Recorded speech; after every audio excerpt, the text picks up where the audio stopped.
Hello, everybody, and welcome to a video on armed target politics.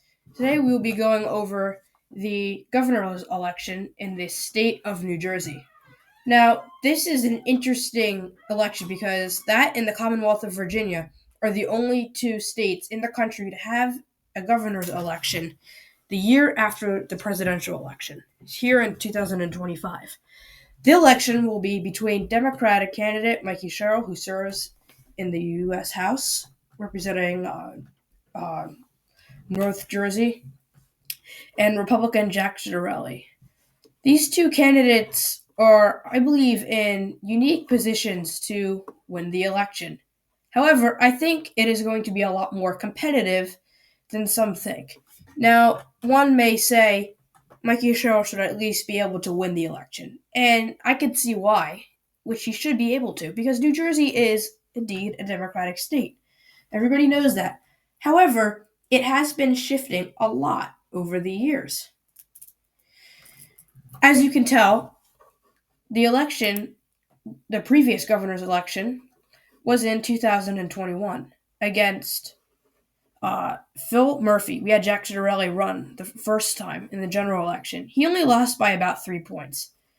Phil Murphy is the Democratic incumbent governor who's actually term limited, so he can't run again. But this was back in 2021 to win re-election to his second term.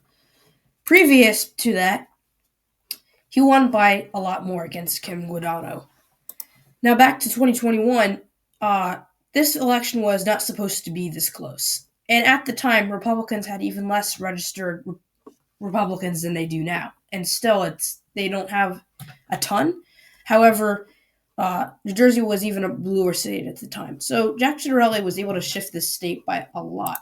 And then if you look at the 2020 presidential election, Joe Biden won New Jersey by about 15 points. So again, a much bluer New Jersey. You see how he did pretty well with minority voters throughout the state.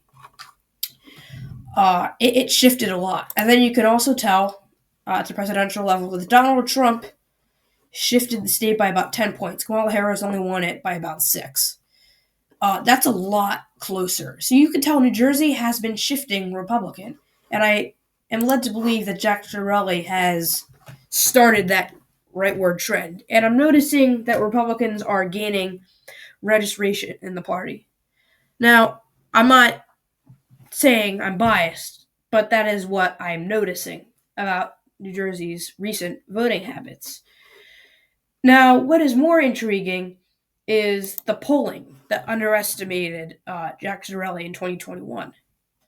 Now, right off the bat, when the polls underestimate a candidate, and they do it the first time, chances are is that they'll underestimate them the second time, the third time. That's what they did with Donald Trump.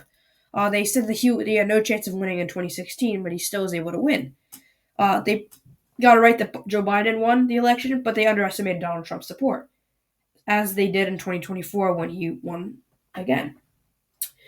So back to the real clear polling average, they had Phil Murphy winning by around 7 to 8 points in the polls, the averages. And there was only one Republican biased pollster, which had Murphy up by 4.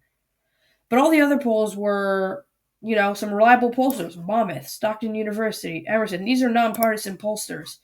And in the polling average, they had Phil Murphy winning by 8.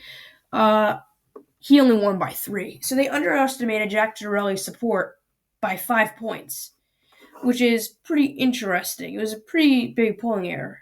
And now if you fast forward to now, they show Mikey Sherrill up by about 3. And if you, or 4, if you apply the same polling errors from last time to now, Jack Ciattarelli would actually be in the lead by about 1.5 points.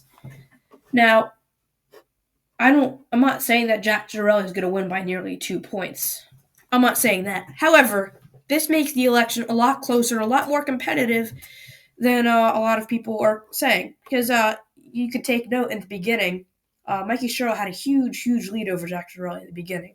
However, he's been gaining momentum, getting his name out there, running commercials, and Mikey Sherrill has been She hasn't been running the best campaign that a Democrat could run compared to Abigail Spanberger in Virginia. I'd say she's running a more solid campaign than the Democrat in New Jersey. Um, the problem with her polling is that she has rarely cracked 50% of the vote in these polls. You can see Phil Murphy was getting 50% of the vote most of the time in these polls, even though that he was overestimated. You see Mikey Sherrill, she's not getting 50% of the vote in these polls. Now, they could be wrong, but I tend to think that they're underestimating the Republican vote in New Jersey. Because Republicans tend to be the low propensity voters, so they tend to not come out and say who they're supporting. They're more quiet about their decisions.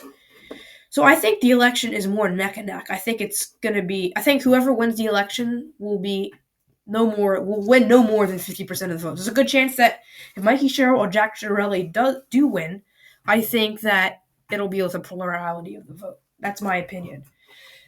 With that being said, we can look at the presidential election, how Donald Trump was able to shift New Jersey. We already talked about this a little bit, but you could see a lot of the gains he made. He won Passaic County, which is a very big deal because Democrats have historically won Passaic County. It's been a pretty reliably Democratic county. That's home to Paterson, New Jersey. It has a lot of different ethnic backgrounds, so it's a pretty mixed. Um, People come from mixed demographics, and it's kind of interesting that Donald Trump was able to win. He was able to make big inroads with North Jersey. So I have a thing right here where I have the map of the counties of New Jersey. Now, if Mikey Sherrill were to win the election, she would win the competitive counties like Gloucester. She would probably win Gloucester. She would win back Passaic County, much like Andy Kim did in 2024, and she would win Bergen County. However, I think it's going to be a lot more interesting because if Jack Ciattarelli wins, I think that he will hold on to Gloucester County and keep Trump's improvements in Passaic County and improve on Trump's gains. However, I think the most competitive county will be Bergen because it only went to Kamala Harris by a few points. So did Phil Murphy. Republicans have been making gains here since probably about 2021. Now, Bergen County has shifted towards the left the last few years. However, it's starting to revert back to the Republicans. It is the most populated county in New Jersey, so it has a lot of say. So if Jack Ciattarelli can narrowly win Bergen County, I think this is what the map would look like for a Ciattarelli victory. I think it's going to be a very close race. I think Mikey Sherrill could absolutely win, and I think she should be able to win just because New Jersey is a Democratic state. However, given the fact that Jack Ciattarelli is a uniquely positioned candidate in a unique position to win, just because they have underestimated him, I think he has a good chance of winning. That is my take on the New Jersey's governor's election. I think it's going to be a lot closer than some people say it's going to be. But stay tuned for some more content, and I hope you enjoyed this video. Bye and have a good day.